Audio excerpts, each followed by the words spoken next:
ரோட்ல தானே இருக்குன்னு ஏதாவது ஒரு பொருளை நீங்க வீட்டுக்கு எடுத்துட்டு போயிட்டீங்கன்னா உங்க உயிருக்கே ஆபத்து வரலாம். நடுராத்திரி ஒருத்தன் அவனோட திங்ஸ் எல்லாம் ரோடு ஓரமா தூக்கி போட்டுட்டு இருக்கான். அவனோட கையில மை மாதிரி ஏதோ பிளாக்கா ஒரு அடையாளம் இருக்கு. அது உடம்புல அங்க அங்க இருக்கு. அவன் எடுத்துட்டு வந்ததுல ஒரு பழைய அலமாரியும் இருக்கு. எல்லாத்தையுமே போட்டுட்டு அவன் அங்க இருந்து கிளம்பிடுறான். அப்படியே கட் பண்ணா இங்க யமான்னு ஒரு பொண்ணு புதுசா ஒரு வீட்டுக்கு ரெண்ட் வரா. அந்த வீட்டுல எந்த பொருளுமே இல்லை, எம்டியா தான் இருக்கு. எல்லாமே இவ தான் வாங்க ஆரம்பிக்கிறா. அவகிட்ட போதுமான காசு இல்லாததுனால சீப்பா என்னெல்லாம் வாங்க முடியும் அப்படின்னு பார்த்துட்டு இருக்கா. அப்படி ஒரு நாள் இவ சில பொருட்கள் எல்லாம் வாங்கிட்டு வரும்போது ரோடு ஓரத்தில் இருக்கக்கூடிய அந்த அலமாரியை பார்க்குறா.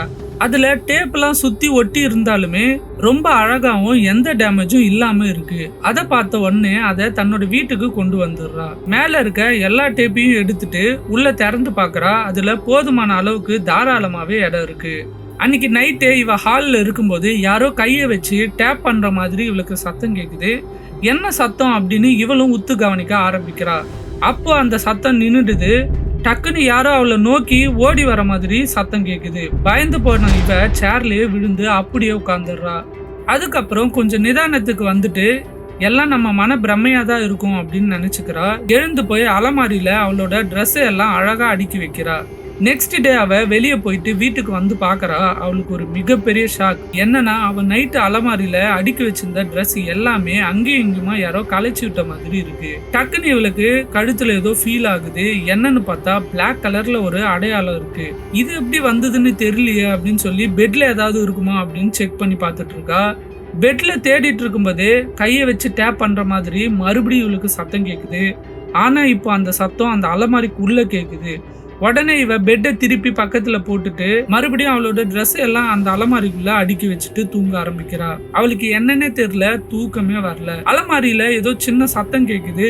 உடனே இவ கண்ணு முழிச்சு பாக்குறா. அலமாரியோட அந்த ஸ்லைடர் மாதிரி இருக்கக்கூடிய பார்ட் ஓபன்ல இருக்கு. அதை பார்த்துக்கிட்டே இவ எழுந்து உட்கார்றா. மறுபடியும் கையை வச்சு டேப் பண்ற மாதிரி இவளுக்கு சத்தம் கேக்குது. இவ அப்படியே பொறுமையா அலமாரிக்கு மேல பாக்குறா.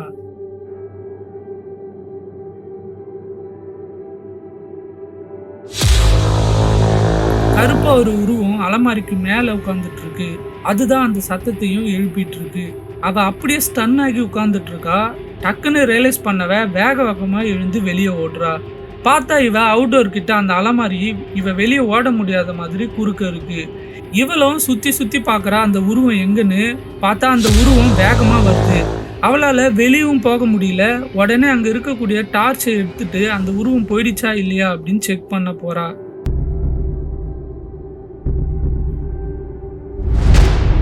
நெக்ஸ்ட் டே அந்த பொண்ணோட ஃபேஸ் ஃபுல்லா பிளாக் மார்க் வந்துட்டு இருக்கு.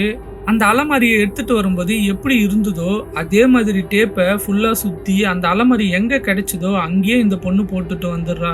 வீட்டுக்கு வந்த உடனே அந்த பொண்ணு கீழே விழுந்து இறந்து போயிடுறா.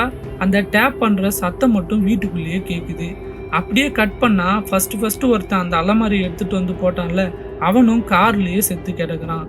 இப்போ அந்த அலமாரியை இன்னொருத்தன் வந்து வீட்டுக்கு எடுத்துட்டு போலாமா அப்படின்னு பாத்துக்கிட்டு இருக்கான்.